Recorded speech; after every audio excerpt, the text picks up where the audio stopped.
Hello ನಮಸ್ತೆ, ಎಲ್ಲರೂ ಹೇಗಿದ್ದೀರಾ? Welcome to simple life in Oman. ಯಾರೆಲ್ಲ ನಮ್ಮ ಚಾನಲ್ನ ಸಬ್ಸ್ಕ್ರೈಬ್ ಮಾಡ್ಕೊಂಡಿದ್ದೀರಾ ಅವರಿಗೆಲ್ಲ ತುಂಬಾ ಥ್ಯಾಂಕ್ಸ್. ಇನ್ನೂ ಯಾರೆಲ್ಲ ಸಬ್ಸ್ಕ್ರೈಬ್ ಮಾಡ್ಕೊಂಡಿದ್ದೀರಾ ದಯವಿಟ್ಟು ಸಬ್ಸ್ಕ್ರೈಬ್ ಮಾಡ್ಕೊಳ್ಳಿ. ಹಾಗೆ ನಿಮ್ಮ ಫ್ಯಾಮಿಲಿ ಫ್ರೆಂಡ್ಸ್ ಜೊತೆ ಎಲ್ಲ ಶೇರ್ ಮಾಡ್ಕೊಳ್ಳಿ. ತಮ್ಮನಲ್ಲಿ ಹೇಳಿದ ಹಾಗೆ ದಿನನಿತ್ಯದ ಜೀವನದ ಜೊತೆಗೆ ಈ ಒಂದು ವ್ಲಾಗ್ ಶುರು ಆಗುತ್ತೆ. ಹಾಗೆ ನನ್ನ ಮಗ ಇವತ್ತು ನನಗೆ ಕ್ವಶನ್ ಕೇಳ್ದ. ಆ ಕ್ವಶನ್ ಎಷ್ಟು ನನ್ನನ್ನು ಕಾಡ್ತು ಅಂತ ಅಂದರೆ ಈ ಒಂದು ವಿಡಿಯೋದಲ್ಲಿ ನಾನು ನಿಮಗೆ ಮುಂದೆ ಶೇರ್ ಮಾಡ್ತಾ ಹೋಗ್ತೀನಿ. ಮಕ್ಕಳು ಕೇಳೋ ಕೆಲವೊಂದು ಕ್ವಶನ್ಗಳು ಎಷ್ಟು ಮೀನಿಂಗ್ಫುಲ್ ಆಗಿರುತ್ತೆ ಅಲ್ವಾ? ಆ ಕ್ವಶನ್ ಏನು ಅಂತ ನಿಮಗೆ ಗೊತ್ತಾಗುತ್ತೆ. ವಿಡಿಯೋನ ಮಿಸ್ ಮಾಡದೆ ಕೊನೆ ತನಕ ನೋಡಿ.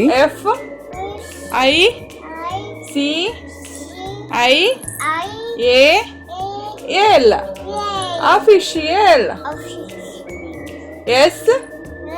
SIZE science. ಸೈನ್ಸ್. OFICIAL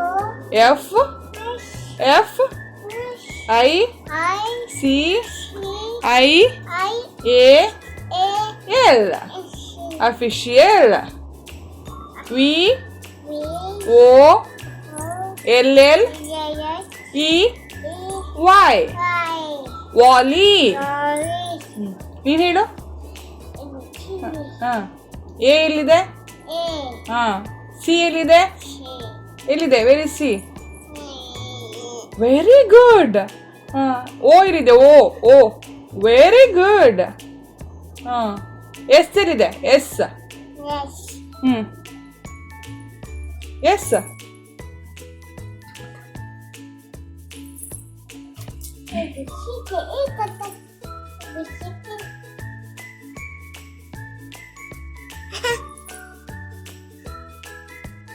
ದಿನನಿತ್ಯ ಹೀಗೆ ಇರುತ್ತೆ. ಮಕ್ಕಳನ್ನ ಓದಿಸೋದು, ಅವ್ರನ್ನ ಆಟ ಆಡಿಸೋದು. ಹಾಗೆ ನನ್ನ ಮಗನಿಗೆ ಈಗ ಮಿಡ್ ಟರ್ಮ್ ಎಕ್ಸಾಮ್ ಸ್ಟಾರ್ಟ್ ಆಗುತ್ತೆ ನೆಕ್ಸ್ಟ್ ಮಂತಿಂದ. ಅದಕ್ಕೋಸ್ಕರ ಅವನಿಗೆ ಪ್ರಿಪೇರ್ ಮಾಡ್ತಾ ಇದ್ದೀನಿ.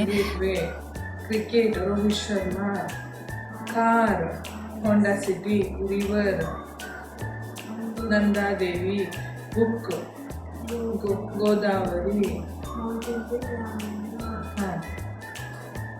The Alps is the highest mountain range in Europe. Alps is proper nouns and Europe is proper nouns. Innova is a very good car. It is produced in Florida. Innova is a proper noun. Car is a proper noun. ನಾನು education ಫೀಲ್ಡಲ್ಲಿ ಸ್ವಲ್ಪ ದಿನ ಇದ್ದು ಬಂದಿದ್ದರಿಂದ ಒಂದು education ಬಗ್ಗೆ ಸಿಕ್ಕಾಪಟ್ಟೆ interest. ಅದಕ್ಕೋಸ್ಕರ ನನ್ನ ಮಗನಿಗೆ ಹೆಚ್ಚಿಗೆ ಓದ್ಕೋ ಅಂಥೇಳಿ ಹಾಗೆ ಅವನಿಗೆ ಗೈಡ್ ಮಾಡ್ತಾನೆ ಇರ್ತೀನಿ. ಈಗ ನೋಡಿ ಇವನಿಗೆ ರಗಳೆ ಶುರು ಆಗಿದೆ. ಇವನು ಕೆಲವೊಮ್ಮೆ ರಗಳೆ ಶುರು ಮಾಡಿಬಿಟ್ಟ ಅಂತ ಅಂದರೆ ಇವನ್ನ ಸಮಾಧಾನ ಮಾಡೋಕ್ಕೆ ಆಗಲ್ಲ. ಆನಂತರ ಪೂಜೆ ಎಲ್ಲ ಮಾಡಿದಿತ್ತಲ್ವ ವರಮಹಾಲಕ್ಷ್ಮಿ ಪೂಜೆಗೆ, ಅದಕ್ಕೋಸ್ಕರ ಅದನ್ನೆಲ್ಲ ಕ್ಲೀನ್ ಮಾಡ್ಕೊತಾ ಇದ್ದೀನಿ.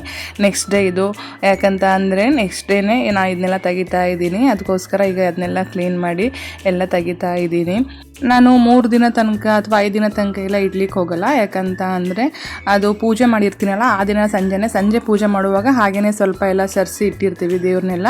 ಆನಂತರ ಮರುದಿನ ಈ ರೀತಿಯಾಗಿ ಪೂಜೆ ಮಾಡಿ ಆನಂತರ ಎಡೆಯನ್ನು ಮಾಡಿ ಇದನ್ನ ತೆಗಿಯುವಂಥದ್ದು. ನಮ್ಮನೆಲ್ಲ ಈ ರೀತಿಯೇ ಮಾಡ್ತಾರೆ. ಪೂಜೆ ಎಲ್ಲ ಇಳಿಸುವಾಗ ಏನಿಲ್ಲ ಅಂತ ಅಂದರೂ ಮೊಸರನ್ನಾರು ಎಡೆ ಮಾಡಿಬಿಟ್ಟು ಆನಂತರ ಪೂಜೆನೆಲ್ಲ ಇಳಿಸೋ ಅಂಥದ್ದು. ಆ ರೀತಿಲಿ ನಾನು ಈಗ ಮಾಡಿದ್ದೀನಿ. ಮೊಸರನ್ನ ಮಾಡಿದ್ದೀನಿ. ಆನಂತರ ಪೂಜೆ ಎಲ್ಲ ಮಾಡಿ ಈಗ ಎಲ್ಲ ಕ್ಲೀನ್ ಮಾಡ್ಕೊಂಡಿದ್ದೀನಿ. ಪೂಜೆಗಂತ ತಯಾರಿ ಮಾಡಲಿಕ್ಕೆ ಎಷ್ಟು ಟೈಮ್ ತಗೊಳತ್ತೋ ಹಾಗೆ ಅದನ್ನೆಲ್ಲ ಕ್ಲೀನ್ ಮಾಡಲಿಕ್ಕೂ ಕೂಡ ಅಷ್ಟೇ ಟೈಮ್ ತಗೊಳುತ್ತೆ. ನೆಕ್ಸ್ಟ್ ಡೇ ಎಲ್ಲ ಹೆಣ್ಮಕ್ಳು ತುಂಬ ಗ್ರೇಟ್ ಅಂತಲೇ ಹೇಳ್ಬೋದು. ಇದನ್ನೆಲ್ಲ ಮಾಡಬೇಕಲ್ವ ನಾವುಗಳು. ಇವತ್ತು ನನ್ನ ಮಕ್ಕಳು ಇಬ್ಬರು ಟಿ ವಿ ನೋಡ್ತಾ ಕೂತ್ಕೊಂಡಿದ್ದಾರೆ. ಕಂದ ಮ್ಯೂಸಿಕ್ ಕ್ಲಾಸ್ ಎಲ್ಲ ಮುಗಿಸ್ಕೊಂಬಂದು ಈಗ ಟಿ ವಿ ನೋಡ್ತಾ ಕೂತ್ಕೊಂಡಿದ್ದಾನೆ. ಇಬ್ರಿಗೂ ಈಗ ಟೈಮ್ ಪಾಸ್ ಆಗ್ತಾ ಇದೆ. ಇದು ಕಂದಂಗೆ ಅಂತ ತೊಗೊಂಡಿದ್ವಿ, ಹಬ್ಬಕ್ಕೂ ಇಟ್ಟಿದ್ದೆ ನಾನು ದೇವ್ರ ಹತ್ರ. ಅದನ್ನೇ ಈಗ ಅವನಿಗೆ ಹಾಕಿದ್ದೀನಿ ಕೂಡ. ಅದು ತುಂಬ ಹಳೇದು, ಬಟ್ ಈಗ ಪೂಜೆ ಮಾಡಿ ಹಾಕಿದ್ದೀನಿ. ಆನಂತರ ನಾನು ಪಾಲಕ್ ಸೊಪ್ಪಿನ ಚಟ್ನಿ ಮಾಡಿ ಕಡುಬು ಮಾಡಿದ್ದೆ. ಹಾಗೆ ಪಾಲಕ್ ಸೊಪ್ಪಿನ ತೊಕ್ಕು ಕೂಡ ಮಾಡಿದ್ದೆ, ತುಂಬ ಚೆನ್ನಾಗಾಗಿತ್ತು. ರೈಸು ಕೂಡ ಮಾಡಿಟ್ಟಿದ್ದೆ. ಹಾಗೆ ಈಗ ನಾವು ಪೂಜೆಗಂತ ಇಟ್ಟಿದ್ವಲ್ಲ ಈ ಅಕ್ಕಿ ಹಾಗೆಯೇ ಡ್ರೈ ಫ್ರೂಟ್ಸ್ ಎಲ್ಲ, ಇದು ಮತ್ತು ಏನಾದರೂ ಸ್ವೀಟ್ ಮಾಡಲೇಬೇಕು. ನಮ್ಮ ಮನೇಲೆಲ್ಲ ಏನಾದರೂ ಸ್ವೀಟ್ ಮಾಡ್ತಾರೆ. ಹಾಗೆ ನಾವು ದೇವಸ್ಥಾನಕ್ಕೆ ಹೋದಾಗ ಈ ಪ್ರಸಾದ ಕೊಟ್ಟಿದ್ರಲ್ಲ ಆ ಪ್ರಸಾದನೆಲ್ಲ ಸೇರಿಸಿ ಸ್ವೀಟ್ ಮಾಡೋಣ ಅಂಥೇಳಿ ರೆಡಿ ಮಾಡ್ತಾ ಇದ್ದೆ. ಈಗ ಅದನ್ನೆಲ್ಲ ತೊಗೊಂಡು ಸ್ವಲ್ಪ ನಾನು ಹೆಸರು ಬೇಳೆನ ತೊಗೊಂಡಿದ್ದೀನಿ. ಹಾಗೆಯೇ ಈ ಎಲ್ಲ ಒಂದು ಅಕ್ಕಿ ಹಾಗೆ ಗೋಡಂಬಿ ದ್ರಾಕ್ಷಿ ಇದನ್ನೆಲ್ಲ ವಾಶ್ ಮಾಡ್ಲಿಕ್ಕಂತ ಇಟ್ಟಿದ್ದೀನಿ. ವಾಶ್ ಮಾಡಿಕೊಂಡು ಇದನ್ನು ಒಂದು 3 ವಿಷಲ್ ತೊಗೊಳ್ತಾ ಇದ್ದೀನಿ. ಏನಿಲ್ಲ, ಇದು ಹುಗ್ಗಿ ಅಂತ ಮಾಡ್ತೀವಲ್ಲ ಆ ರೀತಿಲಿ ಮಾಡ್ತಾ ಇದ್ದೀನಿ. ಇನ್ನು ಪೊಂಗಲ್ಲು ಅಂತಲೂ ಹೇಳ್ತಾರೆ, ಹಾಗೆ ಹುಗ್ಗಿ ಅಂತಲೂ ಹೇಳ್ತಾರೆ. ಆ ರೀತಿಲಿ ಹೀಗೆ ಚೆನ್ನಾಗಿ ಬೆಂದಿದೆ. ಅದಕ್ಕೆ ಸ್ವಲ್ಪ ಬೆಲ್ಲವನ್ನು ಹಾಕಿ ಈಗ ನಾನು ಇದನ್ನು ಸ್ವೀಟಾಗಿ ಮಾಡಿದ್ದೀನಿ. ಈಗ ಅಕ್ಕಿನ ಹಾಗೆ ಬಿಸಾಡಬಾರ್ದು ಅಥವಾ ಏನಾದರೂ ಖಾರದ ಐಟಮ್ಸ್ಗೆಲ್ಲ ಯೂಸ್ ಮಾಡಬಾರ್ದು, ಅದಕ್ಕೋಸ್ಕರ ಈ ರೀತಿ ಯೂಸ್ ಮಾಡ್ಕೊಂಡಿದ್ದೀನಿ. ಹಾಗೆ ಇದೆಲ್ಲ ಮಾಡಿ ಮಕ್ಕಳಿಗೆಲ್ಲ ಊಟ ಎಲ್ಲ ಮಾಡಿಸಿ ಆಯಿತು. ಹಾಗೆ ನನ್ನ ಮಗ ನನಗೊಂದು ಕ್ವಶನ್ ಕೇಳಿದ್ದ. ಆ ಕ್ವಶನ್ ನನಗೆ ತುಂಬ ದಿನದಿಂದ ಕಾಡ್ತಾ ಇತ್ತು, ನಿಮ್ಮ ಹತ್ರನೂ ಶೇರ್ ಮಾಡ್ಕೊಬೇಕು ಅಂತ ಇತ್ತು. ಅದನ್ನ ಈ ಒಂದು ವಿಡಿಯೋದಲ್ಲೇ ಮುಂದೆ ಶೇರ್ ಮಾಡ್ತಾ ಹೋಗಿದ್ದೀನಿ. ನೋಡಿ ನಿಮ್ಮ ಅನಿಸಿಕೆಗಳು ಏನಂತ ಹೇಳಿ ಕಮೆಂಟ್ ಮಾಡಿ ತಿಳಿಸಿ. ನೋಡಿ ಪಾಯಸ ಈ ರೀತಿಯಲ್ಲಿ ಕಾಣ್ತಾ ಇದೆ. ಎಲ್ಲರ ಅನಿಸಿಕೆಗಳು ಒಂದೇ ಥರ ಇರಬೇಕು ಅಂತಿಲ್ಲ, ಕೆಲವೊಬ್ಬರು ಅನಿಸಿಕೆಗಳು ಡಿಫ್ರೆಂಟ್ ಆಗಿರುತ್ತೆ. ಬಟ್ ನನ್ನ ಅನಿಸಿಕೆ ಏನಿದೆ ನಾನು ಅದನ್ನ ಶೇರ್ ಮಾಡ್ತಾ ಹೋಗಿದ್ದೀನಿ. ದಯವಿಟ್ಟು ನೋಡಿ ಹಾಗೆ ಕಮೆಂಟ್ ಮಾಡಿ ತಿಳಿಸಿ. ಹಲೋ, ನಮಸ್ತೆ, ಎಲ್ಲ ಚೆನ್ನಾಗಿದ್ದೀರಾ ಅಂತೇಳಿ ಅಂದ್ಕೊತೀನಿ. ಹಾಗೆ ನಾನಿವತ್ತು ಇನ್ ಫ್ರಂಟ್ ಆಫ್ ಕ್ಯಾಮ್ರಾ ಒಂದು ವಿಷಯನ ಶೇರ್ ಮಾಡ್ಕೊಳ್ಳೋಣ ಅಂಥೇಳಿ ಬಂದೆ. ಆ್ಯಸ್ ಅ ಪೇರೆಂಟ್ಸ್ ನಾವು ಮಕ್ಕಳಿಗೆ ಕೆಲವೊಂದಿಷ್ಟು ಗುಡ್ ಥಿಂಗ್ಸ್ಗಳನ್ನು ಹೇಳ್ಕೊಡ್ತಾ ಇರ್ತೀವಿ ಅಥವಾ ಹೇಳ್ತಾ ಇರ್ತೀವಲ್ವ. ಹಾಗೆ ನಾನು ಕೂಡ ನನ್ನ ಮಗನಿಗೆ ಹೇಳ್ತಾ ಇದ್ದೆ, ವಯಸ್ಸಾದಾಗ ತಂದೆ ತಾಯಿನೆಲ್ಲ ಚೆನ್ನಾಗಿ ನೋಡ್ಕೊಬೇಕಪ್ಪ, ಎಲ್ಲ ಜವಾಬ್ದಾರಿಗಳನ್ನು ತಗೊಬೇಕು ಅಂತ ಎಲ್ಲ ಹೇಳ್ತಾ ಇದ್ದೆ. ಅವಾಗ ನನ್ನ ಮಗ ನನಗೆ ರಿಟರ್ನ್ ಕ್ವಶನ್ ಕೇಳ್ದ. ಏನಂತ ಅಂದರೆ, ಅಮ್ಮ ನೀನು ನನಗೆ ಹೇಳ್ತಾ ಇದೆಯಲ್ಲ, ನೀನೀಗ ಅಜ್ಜ ಅಜ್ಜಿ ನೋಡ್ಕೊಳ್ತಾ ಇದೆಯಾ, ಅಜ್ಜ ಅಜ್ಜಿ ನೀನು ಕರ್ಕೊಂಬಂದು ಇಟ್ಕೊಂಡಿದೀಯಾ ಅಂತ ಹೇಳಿ. ಅದು ತುಂಬ ಏನಂತಂದರೆ ಹರ್ಟ್ ಆಯಿತು ಆ ಕ್ವಶನ್ ಅವ್ನು ನನಗೆ ಕೇಳಿದ್ದು ಕೂಡ. ಹಾಗೆಯೇ ಅವ್ನು ಕ್ವಶನ್ ಕೇಳಿದ್ರಲ್ಲಿ ಒಂದು ಮೀನಿಂಗ್ಫುಲ್ ಆಗಿತ್ತು ಆ ಕ್ವಶನ್ನು ಅಂತಲೂ ನನಗೆ ಅನಿಸ್ತು. ಗಂಡು ಮಕ್ಕಳೇ ಆಗಿರ್ಬೋದು ಅಥವಾ ಹೆಣ್ಮಕ್ಳೇ ಆಗಿರ್ಬೋದು, ತಂದೆ ತಾಯಿನ ನೋಡ್ಕೊಳ್ಳೋದು ನಮ್ಮ ಕರ್ತವ್ಯಗಳಾಗಿರುತ್ತೆ. ಆದರೂ ನಾವು ಹೆಣ್ಮಕ್ಳು ಏನು ಮಾಡ್ತೀವಿ ಅಂತ ಅಂದರೆ, ಈಗ ನಮಗೆ ಮದುವೆ ಆಗುತ್ತೆ, ಮಕ್ಕಳಾಗುತ್ತೆ, ನಮ್ಮದೇ ಒಂದು ಸಂಸಾರದಲ್ಲಿ ಬ್ಯುಸಿಯಾಗಿ ಬಿಡ್ತೀವಿ, ನಮ್ಮ ತಂದೆ ತಾಯಿಗಳನ್ನು ನೋಡ್ಕೊಳ್ಳೋಕೆ ಆಗೋದೇ ಇಲ್ಲ. ಹಾಗಂಥೇಳಿ ಅವ್ರನ್ನ ಬಿಡಲಿಕ್ಕೂ ಆಗೋದಿಲ್ಲ, ನಾವು ನೋಡ್ಕೊಬೇಕು. ನನ್ನ ಮಗ ಹೇಳಿದ್ಮೇಲೆ ನನಗೆ ತುಂಬ ಕಾಡ್ತು ಕೂಡ, ಹೌದಲ್ವಾ ನಾವೇನು ಮಾಡ್ತಾ ಇದ್ದೀವಿ ಅಂತ ಹೇಳಿ. ಅಂದರೆ ಈಗಿನೆಲ್ಲ ಕಡಿಮೆ ಆಗ್ತಾ ಬಂದಿದೆ, ಈಗ ಇಂಡಿಪೆಂಡೆಂಟ್ ಆಗ್ತಾ ಇದ್ದಾರೆ ಎಲ್ಲ ಗರ್ಲ್ಸ್ ಕೂಡ. ಅದು ತುಂಬ ಒಳ್ಳೆಯ ವಿಷಯ ಅಂತಲೇ ಹೇಳ್ಬೋದು. ಹಾಗೆ ಹೆಣ್ಮಕ್ಳು ಇಂಡಿಪೆಂಡೆಂಟ್ ಆಗಿರೋದು ಕೂಡ ತುಂಬ ಇಂಪಾರ್ಟೆಂಟ್ ಆಗುತ್ತೆ.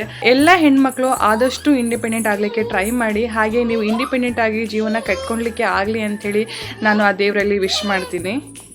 ಗಂಡು ಮಕ್ಕಳೇ ಆಗಿರ್ಬೋದು ಅಥವಾ ಹೆಣ್ಮಕ್ಳೇ ಆಗಿರ್ಬೋದು, ತಂದೆ ತಾಯಿನ ನೋಡ್ಕೊಳೋದು ಎಲ್ರದ್ದು ಒಂದು ಜವಾಬ್ದಾರಿ ಆಗಿರುತ್ತೆ, ಹಾಗೆ ನಮ್ಮ ಕರ್ತವ್ಯಗಳಾಗಿರುತ್ತೆ. ಆ ರೀತಿಲಿ ಗಂಡು ಮಕ್ಕಳು ಅಥವಾ ಹೆಣ್ಮಕ್ಳು ಅಂತ ಡಿಫ್ರೆನ್ಷಿಯೇಟ್ ಮಾಡದೆ ಪ್ರತಿಯೊಬ್ಬ ತಂದೆ ತಾಯಿನೂ ಕೂಡ ಅಷ್ಟೇ ಚೆನ್ನಾಗಿ ನೋಡ್ಕೊಬೇಕು ಅಂತ ಹೇಳ್ತೀನಿ. ಹಾಗೆ ನಮ್ಮ ತಂದೆ ತಾಯಿನ ಹೇಗೆ ನೋಡ್ಕೊತೀವೋ ಹಾಗೆ ನಮ್ಮ ಅತ್ತೆ ಮಾವನು ಕೂಡ ಅಷ್ಟೇ ಚೆನ್ನಾಗಿ ನೋಡ್ಕೊಬೇಕು ಅಂತೇಳಿ ನಾನು ಅಂದ್ಕೊತೀನಿ. ಇದಿಷ್ಟು ಆಗಿತ್ತು ನನ್ನ ಒಂದು ಅನಿಸಿಕೆಗಳು. ಏನಾದರೂ ತಪ್ಪಿದರೆ ಸಾರಿ. ದಯವಿಟ್ಟು ನಮ್ಮ ಚಾನಲ್ನ ಲೈಕ್ ಮಾಡಿ, ಶೇರ್ ಮಾಡಿ, ಹಾಗೆ ಸಬ್ಸ್ಕ್ರೈಬ್ ಮಾಡ್ಕೊಳ್ಳಿ. ಹಾಗೆ ನಿಮ್ಮ ಫ್ಯಾಮಿಲಿ ಫ್ರೆಂಡ್ಸ್ ಜೊತೆ ಎಲ್ಲ ಶೇರ್ ಮಾಡ್ಕೊಳ್ಳಿ ಅಂತೇಳಿ ಕೇಳ್ಕೊತೀನಿ. ಹಾಗೆ ಇನ್ಸ್ಟಾಗ್ರಾಮ್ ಮತ್ತು ಫೇಸ್ಬುಕ್ಕಲ್ಲಿ ಸಿಂಪಲ್ ಲೈಫ್ ಒಮಾನ್ ಅಂಥೇಳಿ ಪೇಜ್ ಇದೆ, ದಯವಿಟ್ಟು ಫಾಲೋ ಮಾಡ್ಕೊಳ್ಳಿ. Thanks for watching.